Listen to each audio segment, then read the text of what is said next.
Sí. El examen es el lunes, ¿sí? 7:30. Se tienen que inscribir, pero se inscriben en el momento. ¿Tá? Tienen que llevar la cédula, y en ese momento, incluso vamos entrando al examen como quieran, pero le va poniendo la cédula allí en la parte de la vedelía, y ellos van haciendo lo que se llama la inscripción manual, y esperen, tengo una interrupción. Cerrame la puerta, por favor. En la inscripción manual entonces la hacen y tal, con eso ya quedan para el examen, ¿tá? Bueno, los que dieron el parcial y todos están en calidad de eximidos, así que van las 3 preguntas, o sea, van 4 preguntas, pues ustedes eligen 3, las 4 las vamos a hablar ahora, sobre todo vamos a hablar la primera y la segunda, porque la tercera y la cuarta la hablamos la clase pasada, y las compañeras creo que grabaron parte de la clase, y además, bueno, las vamos a repasar igual, pero en todo caso después capaz que ustedes pueden compartir la grabación. Sí. Bien, y si algún compañero de los que no dio el parcial, dada esta situación de que no se pasa lista, que en fin, todo lo demás, quisiera dar el examen, bueno, tendría que también hacer las preguntas de la primera parte, ¿tá? No sé, no se están conectando ahora, en fin, todo lo demás, pero bueno, vamos, nunca se sabe. Entonces, son 4 preguntas, ustedes eligen 3, las 3 que prefieran, las 3 que les queden más fáciles, las 3 que sean mejor. Insisto esto, respondan solo 3 preguntas, no respondan las 4 con la esperanza de que, bueno, recojo un punto por cada una, ahí medio veo qué puedo hacer. No, hagan 3 preguntas, de las 4 hagan 3, traten de hacer 3, eso sí, no digan, esta no sé mucho, un poco lo que te pasó, Manuel, el primer parcial, ¿te acordás que capaz que si hubieras puesto algo en la primera no tenías por qué haber hecho la tarea aquella que hiciste, en fin. Pero solo 3. Si responden 4, yo voy a sortear una que no va a ser tenida en cuenta. O sea, no voy a elegir la peor, la que contestaron peor, como para sacar esa. No, porque es contestar 3 realmente, ¿tá? No se trata de eso de ir juntando puchitos y va. ¿Tá? Bien, entonces, la primera pregunta, la formulación era, no la recuerdo exactamente, pero tenía que ver con qué es lo que lleva a David Hume a sostener que la costumbre es la guía de la vida en general y no la razón. Bien, esta pregunta está formulada así, es muy amplia, por lo que deja cierto margen para que ustedes se muevan en la respuesta también. Pero sobre todo tienen que explicar el problema que presenta la causalidad para Hume. ¿Tá? Para poder explicar realmente el problema de la causalidad, como nosotros lo vimos, es conveniente empezar por dar algunas ideas generales de la teoría del conocimiento, vamos a llamarle positiva, en el sentido no del problema, sino de la solución, entre comillas, que plantea Hume. ¿Tá? Entonces decimos, Hume es un filósofo empirista. Esto quiere decir que para él la experiencia es la fuente del conocimiento, ¿sí? Y que con experiencia queremos decir que los órganos de los sentidos capten y llegue al cerebro y se transforme en información lo que captamos, ¿sí? Entonces quiere decir que los sentidos son vía de entrada de la información que es la base del conocimiento. ¿Tá? No quiere decir que por el simple hecho de ver, ya en ese sentido vamos a conocer. Hay otros procesos, pero lo que quiere decirnos claramente Hume y el empirismo en general es que sin sentidos y sin información que capturan los sentidos, no puede haber contenido del conocimiento y en todo caso no puede haber conocimiento. ¿Tá? Entonces, por eso, aquellas frases que habíamos dicho de algunos filósofos empiristas. La que importa ahora, que es la de Hume, era aquella que dice, nada hay en el entendimiento humano que no haya pasado antes por los sentidos. Es decir, nada que el hombre conozca propiamente no pasó alguna vez, no se originó en los sentidos. ¿Tá? Entonces, todo lo que conocemos, todo lo que pertenece al entendimiento, en algún momento se puede retrotraer al momento en que los sentidos lo capturaron. ¿Tá? Sea personalmente o sea en la humanidad que me ha sido transmitida como aprendizaje de otra manera. Bien. A partir de eso, Hume establece una diferencia importante entre lo que son las impresiones y lo que son las ideas. Cualquiera de las dos son formas de percepción, ¿sí? Una son las impresiones, otras son las ideas. Pero tanto las impresiones como las ideas son formas de la percepción. ¿Tá? Para Hume, las impresiones son fuertes y vívidas. Esto quiere decir, cuando decimos fuertes en el sentido directo de la palabra, es decir, que están allí, que realmente podemos apreciarlas claramente. Que son vívidas es que estamos frente a ellas, estamos compartiendo el tiempo y el espacio de alguna manera, no totalmente, por favor, sino que estamos en ese mismo espacio, en ese mismo momento, de tal forma que podemos estar allí. Y la otra característica es que se nos impone, es decir, si nosotros tenemos órganos de los sentidos aptos, lo que estos órganos de los sentidos capten, lo van a captar si pueden. Es decir, si yo abro los ojos y tengo bien la vista, lo que se aparezca frente a ellos lo voy a ver.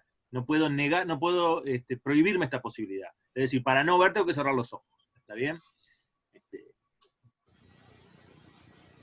Bien, por otra parte, las ideas son débiles y difusas, ¿sí? Esto quiere decir que, bueno, sobre todo en comparación con las impresiones, no tienen ese poder de mostrársenos totalmente claras, y que son difusas es porque, bueno, sus contornos, sus diferenciaciones no nos son tan claras, y lo que tienen las ideas es que tenemos la posibilidad de evocarlas. Nosotros podemos decir, bueno, voy a recordar una idea, tratar de hacérmela, y eventualmente puedo hacerlo. La impresión la tengo que tener, o sea, tiene que estar la cosa, depende de otra situación para poder tener la impresión. Aunque la idea siempre depende de una impresión. ¿Tá? Para decirlo bien, como de una manera más sencilla, aunque quizá no tan estricta, diríamos que la impresión es lo que se tiene frente, estando en presencia de aquello que produce la impresión, y la idea es lo que se tiene, bueno, puede ser en el recuerdo, puede ser en la evocación, puede ser en una especial asociación, pero no es lo que se tiene en presencia de un objeto, de una cierta existencia. ¿Tá? Entonces separamos impresiones de ideas. Son formas de la percepción, pero una cosa son las impresiones y otra cosa son las ideas. Para responder la pregunta, conviene entonces hablar de que Hume es empirista. ¿Qué quiere decir que sea empirista? Quizás citar esa frase, nada hay de entendimiento humano que no haya pasado antes por los sentidos, y ver cómo él, dentro de las percepciones, tiene estas dos posibilidades. Las impresiones, explicar qué son, y las ideas, y explicar qué son. ¿Está? Perfecto. Luego entonces dice, las ideas devienen de las impresiones. Por lo tanto, el conocimiento se genera en las impresiones. ¿Tá? O sea, o es la fuente de conocimiento lo que las impresiones nos permiten, a lo que nos permiten llegar las impresiones. Y dice entonces, nosotros podemos hacer distintas formas de asociaciones, ¿sí? Lo que él llama relaciones filosóficas. ¿Tá? De estas relaciones filosóficas, solo 3 son sobre cuestiones de hecho. ¿Qué significa que sean sobre cuestiones de hecho? Que ponen en relación impresiones. Es decir, se relacionan impresiones entre sí o impresiones con ideas. ¿Tá? Pero que interviene de manera directa en la asociación la impresión. ¿Tá? Y estas 3 formas de relaciones filosóficas sobre cuestiones de hecho, es importante esto, sobre cuestiones de hecho, son las que se denominan semejanza, contigüidad y causalidad. En estas 3 tipos interviene una impresión, o más impresiones, que generan una idea, ¿sí? Esa idea se produce por la asociación de impresiones entre sí, o eventualmente de alguna impresión con alguna idea que nosotros ya teníamos. Pero esa idea que surge sobre cuestión de hecho, surge porque en ella interviene una impresión. ¿Tá? Una o más impresiones. Bien. Entonces, semejanza, contigüidad y causalidad. Empezamos por la semejanza y decíamos que estamos en una relación de semejanza cuando entre una impresión y otra vemos en ella lo que es semejante. ¿Tá? La idea de semejanza es intuitiva, es decir, la idea de que esto y esto son semejantes. No semejantes en su totalidad, aunque probablemente, sino en algún aspecto semejante. ¿Tá? Entonces, si yo tengo dos impresiones cualquiera, de objetos cualquiera, imagínenselo, en algún sentido hay algo que puede ser semejante, ¿sí? Y la propia idea de semejanza viene para unir estas dos impresiones y generar la idea de aquello en lo que son semejantes. ¿Tá? Si la semejanza es muy grande, vamos a decirlo así, disculpen este término tan poco filosófico, veíamos en el salón, entre dos bancos del salón, por ejemplo. Bueno, entonces, si esa semejanza es así de grande, es como una semejanza bastante completa, vamos a decir, decimos, acá hay una cosa, acá hay otra semejante. ¿Y qué quiere decir que hay dos cosas semejantes? Que podemos hacer un conjunto de esas cosas semejantes que caen bajo la misma idea. Yo tengo un banco, tengo otro banco, son muy semejantes y digo, bueno, hay una idea que los comprende a los dos, ¿sí? A estos dos objetos, a estas dos impresiones, que vienen de objetos, me permiten a mí completar esa idea en lo que son semejantes. Pero también veíamos el ejemplo de una pared verde y un tarro verde. Bueno, no son semejantes como son semejantes dos bancos, pero tienen algo de semejanza, el color verde. Entonces, eso que tienen en semejante despierta en mí la idea de lo que son, de aquello en lo que son precisamente semejantes. ¿tá? Es decir, una idea bajo la cual caen características diferentes de los objetos, pero que esas características son entre sí semejantes. ¿tá? Eso si fuera el caso que veíamos una pared y un recipiente que eran verdes. Ahora, si ve un banco, ve otro banco, bueno, la semejanza es como más general. ¿tá? Entonces, ¿cómo es la creación de la idea a partir de la impresión? La impresión de un cierto objeto se asocia mediante semejanza con otro objeto en lo que es semejante o con una idea previa que yo tenga de aquello en lo que encuentro semejante al objeto. ¿tá? De cualquier manera, y en última instancia, la propia idea de lo que son semejantes de esa característica surge en algún momento de dos impresiones. ¿tá? Eso en cuanto a la semejanza. En cuanto a la contigüidad, se trata de que una impresión despierta en mí la idea de aquello en lo que yo considero de forma contigua, ¿tá? En el tiempo o en el espacio. Decíamos que la impresión de una mesa, por ejemplo, aunque no tenga sillas en su torno, podría despertar en mí, o despertaría genuinamente en mí, la idea de las sillas. Yo no estoy viendo las sillas, ni estoy viendo lo semejante de la mesa y las sillas, que sean muebles, por ejemplo. Estoy viendo que junto a las mesas siempre hay otra cosa, o muchas veces he visto otra cosa, que llamo sillas, y que son las sillas. Entonces veo una mesa, y eso me despierta la idea de las sillas. Un ejemplo. ¿tá? Lo decíamos que en el liceo, yo paso por la calle y veo el edificio liceo, y por contigüidad puedo traer a mí la idea de bancos, ¿sí? La idea de pizarrones, la idea de marcadores, o ideas incluso más abstractas, como la de educación, como la de estudiante en general, ¿sí?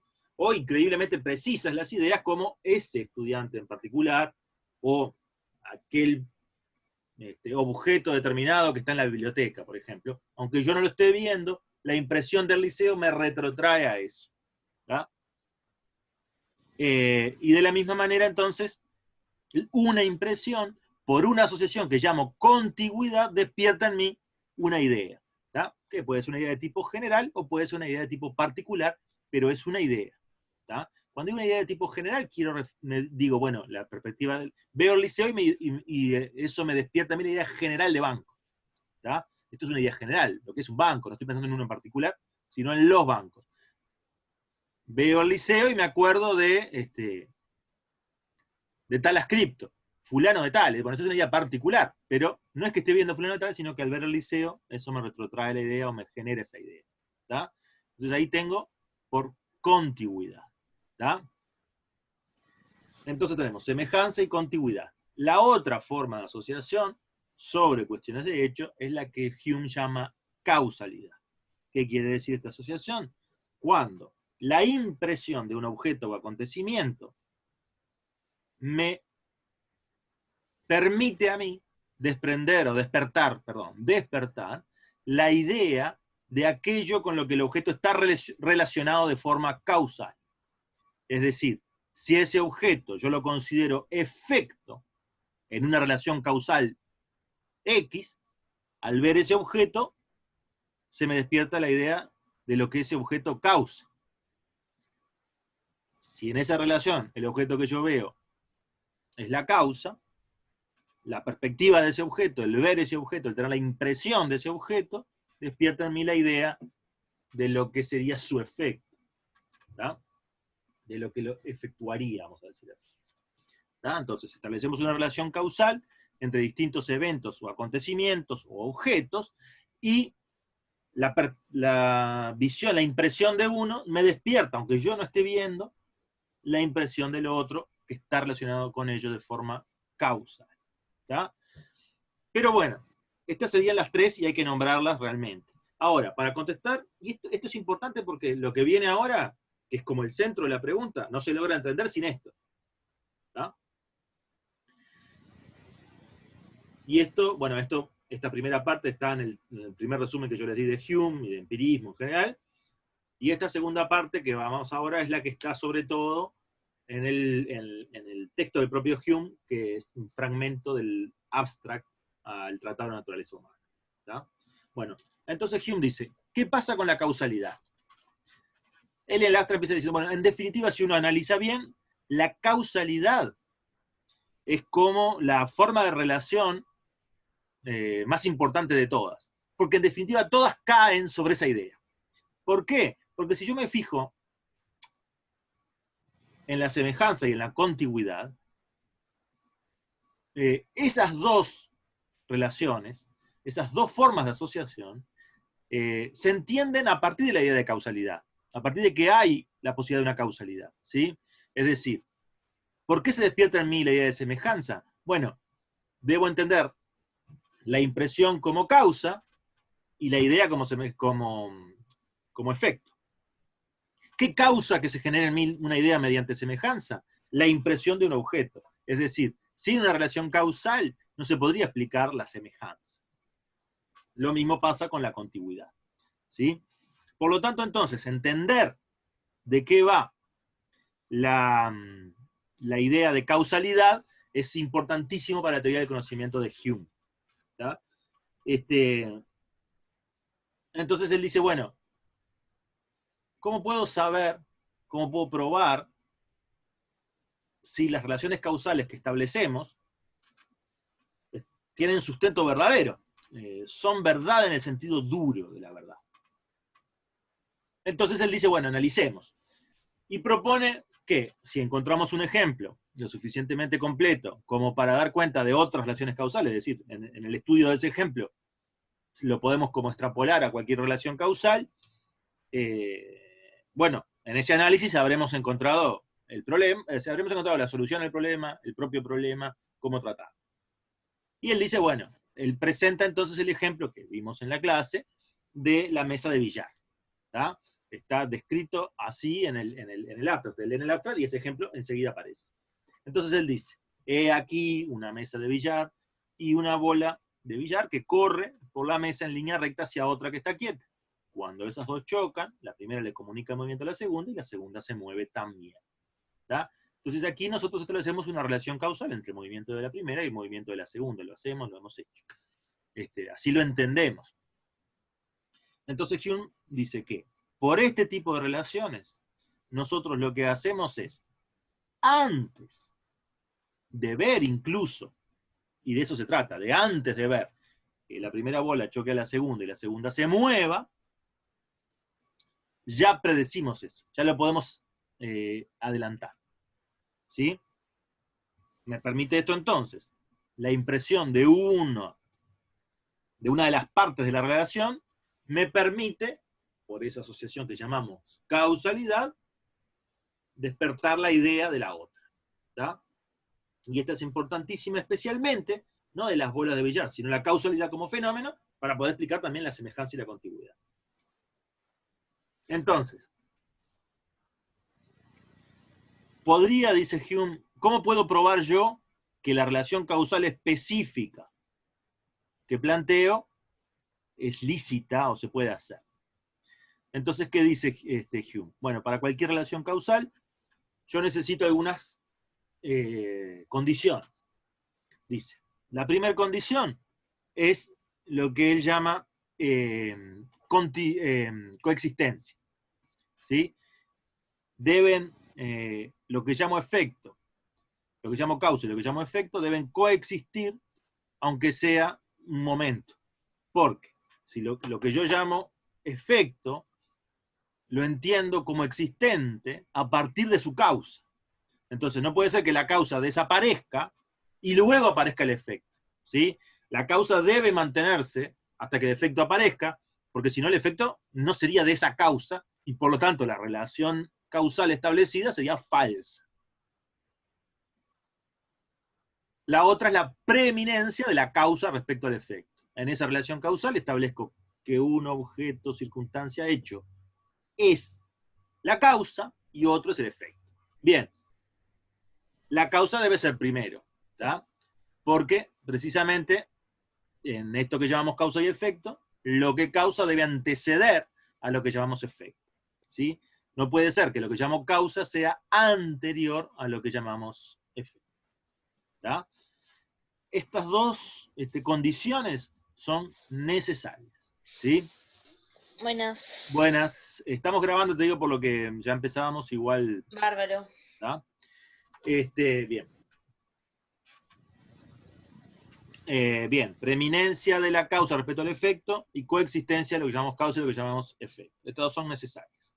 Ahora, hay muchos eventos en el universo que tienen la condición, si dos eventos los intento relacionar y digo, bueno, uno es preeminente a otro, uno existe antes que el otro. Muchos eventos, constantemente a cada momento, hay eventos que uno es antes que el otro.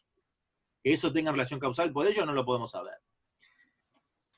Hay otros que tienen coexistencia constantemente en el mundo, en el universo, además, porque estamos hablando del universo, hay coexistencia permanente. ¿Tá? Pero nosotros no hacemos relaciones causales, ni las probamos, ni nos comportamos como si cualquiera evento que estén uno primero que otro y que coexistan por un momento, aunque sea por un momento, los entendemos como una relación causal. Ahí hay varios ejemplos posibles, cualquier cosa que a usted se les ocurra podría funcionar así. Bueno, el ejemplo que yo les daba en el repartido era la idea de que si yo estoy escribiendo en la computadora, cuando aprieto una tecla probablemente nazca un chino.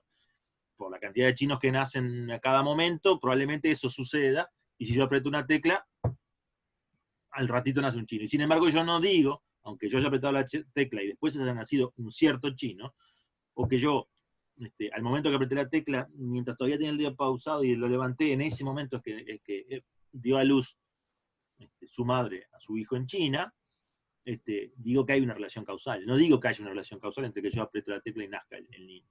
¿Tá? Sin embargo, cumplirían con la preeminencia y la coexistencia, es decir, temporal. Por supuesto que no hacemos una relación causal en eso, y en la mayor parte de los eventos que coexisten y uno es anterior al otro, no hacemos las relaciones causales, solo lo hacemos en algunos casos. Entonces, ¿por qué en esos casos? Entonces, lo que dice Hume es que debe existir una conexión necesaria. ¿tá? Esa conexión necesaria tiene esa característica, es necesaria, pero no sabemos exactamente cuál es. ¿tá? Entonces, ¿cómo podemos probarlo? De forma clásica, se puede decir que las cosas o se comprueban por reflexión, es decir, mediante el uso exclusivo de la razón, o mediante probabilidad, es decir, por el uso de la experiencia. ¿Podríamos nosotros, solo por reflexión, sin ninguna experiencia, reconocer las relaciones causales? No el hecho de que exista causalidad, sino el hecho de que dos eventos estén relacionados causalmente. Por ejemplo, las bolas de billar del ejemplo. Entonces, ahí es que Hume dice, pensemos en un personaje como Adán, ¿sí? En pleno vigor del entendimiento, es decir, un adulto que no tiene, como los niños, un desarrollo paulatino de su raciocinio hasta que sea pleno. También obviamente las concepciones pueden ser un poco antiguas, pero bueno, entendemos lo que quiere decirnos Hume. pero que no tiene ninguna experiencia, que pimba, cayó en el mundo de repente, con pleno uso de su conciencia, pero sin ninguna experiencia. Bueno, ¿qué pasó entonces? ¿Podría Adán ver, porque una bola de billar va corriendo hacia la otra, darse cuenta por ese simple hecho de que la otra se va a mover? Bueno, no, esto carece, en principio, carece de sentido. Esto quiere decir que no, no sería la razón, la fuente de poder establecer relaciones causales. Pero, dice, sin embargo, la experiencia en lo que llamamos conjunción constante, sí lo hace. ¿Qué significa la conjunción constante? Que yo he visto muchas veces eventos parecidos, suficientemente semejantes, como para, cuando veo lo que llamo causa, antes de que suceda, prever el efecto, o una vez que llamo el efecto, entender que antes estuvo lo que llamo causa, ¿sí? Especiales en esa relación. Veo la segunda bola moverse, supongo que la primera llegó y se movió, veo la primera moverse, antes que choque con la segunda, ya anticipo que la segunda se va a mover. ¿Tá? Entonces, mediante la conjunción constante, yo logro probar, por experiencia entonces, la conjunción constante necesita la suma de experiencias concretas al respecto, logro probar entonces la relación causal. Entonces, es la experiencia prueba de que las relaciones causales que efectivamente establecemos tienen sustento. Pero, dice Hume, ¿cómo puedo saber yo que la experiencia es efectivamente sustento de algo? Como no es como reflexión, que una vez que queda establecido eso queda como una verdad, sino que es probable, ¿cómo puedo yo determinar eso? ¿Qué necesito para que la experiencia sea una forma de acercarse al conocimiento? Bueno, entonces dice Hume, necesito la uniformidad de la naturaleza. Es decir, necesito saber que el futuro se va a comportar como el pasado. ¿Tá? Y eso, bueno, nuevamente estoy en la misma situación. ¿Puedo probarlo? Y Hume dice, bueno, ¿puedo probarlo mediante la razón? No, nuevamente, Adán no podría anticipar que el futuro va a ser como el pasado. ¿Tá? Y en ese caso, entonces, habría que recurrir a la experiencia como forma de prueba, pero justamente esto es imposible, puesto que la experiencia sería forma de prueba si pudiéramos saber que el futuro se va a comportar como el pasado. Porque que las cosas hayan sucedido de una manera no garantiza, y no puede garantizar, que se van a comportar de la misma manera en el futuro. Ahora, nosotros asumimos eso es lo que dice Hume. Es decir, no es la razón la guía de nuestra forma de planificar incluso, de entender el mundo, sino que es la idea de que podemos desarrollar asociaciones de causalidad. Pero resulta que estas relaciones de causalidad no están sostenidas en nada, solamente en la costumbre de suponer que así será, que así es, pero no en una prueba de otro tipo. Por lo tanto, de eso se establece entonces que es la costumbre la guía de la vida práctica y no otra forma, que la razón, por más que quiera, ni en toda la eternidad, va a poder probar que la causalidad es un tipo de relación válido en todo momento, en cualquier parte. ¿Tá? De ahí se desprende entonces esa frase final que ustedes tienen en el texto del abstract, se entiende a partir de todo esto que hemos venido hablando. ¿Tá? Y bueno, esa sería la respuesta. Establecer Hume que es empirista, que quiere decir con experiencia, la diferencia entre impresiones e ideas, hablar de semejanza, contigüidad y causalidad, y después hacer el razonamiento sobre la causalidad. De que, como vamos a establecer las relaciones, ¿se puede probar por reflexión? No, no se puede probar por reflexión. ¿Se puede probar por experiencia? Sí, se puede probar por experiencia, a través de eso que llamamos conjunción constante. Perfecto, lo hemos probado. Entonces, la experiencia sí es base del conocimiento. Pero, resulta que, para poder saber si la experiencia es base del conocimiento, tendríamos que probar la uniformidad de la naturaleza.